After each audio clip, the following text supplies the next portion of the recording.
Hi. இது வந்து எங்களோட லாஸ்ட் டேக்கு முந்தின நாள் வந்து கோவில்பட்டியில இருக்க போறோம். அதுக்கப்புறம் அடுத்த நாள் வந்து கிளம்பிருவோம்.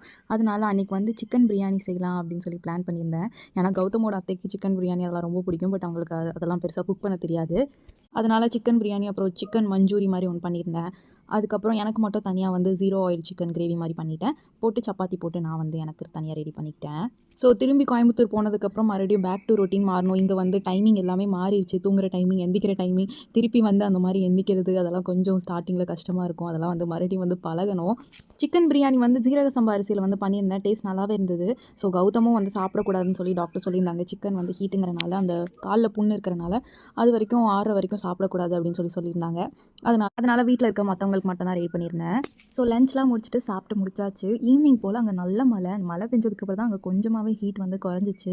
இந்த மழை முன்னாடியே பெஞ்சிருக்க கூடாதா அப்படிங்கிற மாரி இருந்தது. அப்புறம் அங்கேருந்து நெக்ஸ்ட் டே வந்து கிளம்பி கோயம்புத்தூர் வந்து ரீச் ஆயிட்டோம்.